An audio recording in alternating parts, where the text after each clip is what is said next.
Sí, mi nombre es Rafael López Juárez y vengo de un pueblo de Albacete que se llama Letur. Pues para mí el camino es una forma de vivir la vida, digamos, el camino de la vida, que sería lo mismo que el Camino de Santiago, para mí es lo mismo. Engancha mucho pues, porque vive experiencias muy fuertes, comparte con mucha gente un montón de experiencias y luego es, a nivel vital pues te llena de, pues eso, de luz, podemos decir.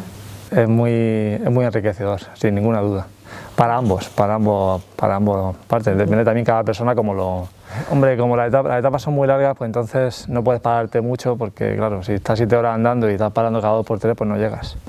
Pero me gusta parar de vez en cuando con la gente y comentamos un poco cómo va la cosa.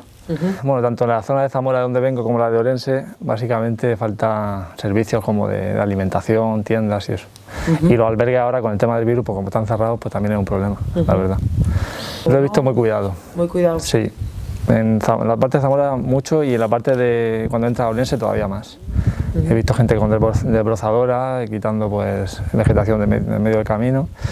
Y luego también hay zonas que se supone que puede haber barro en algunas épocas, que hay bloques de granito para salvarlo. Está muy cuidado. No, es mi cuarto camino. ¿Y será el último? No, seguro que no. Pues nada, que yo animo a la gente a hacerlo para saber lo que es, que tiene su punto también duro y difícil, pero esas dificultades que se superan pues te hace evolucionar y crecer como persona y nada, que es una experiencia muy grata, muy interesante.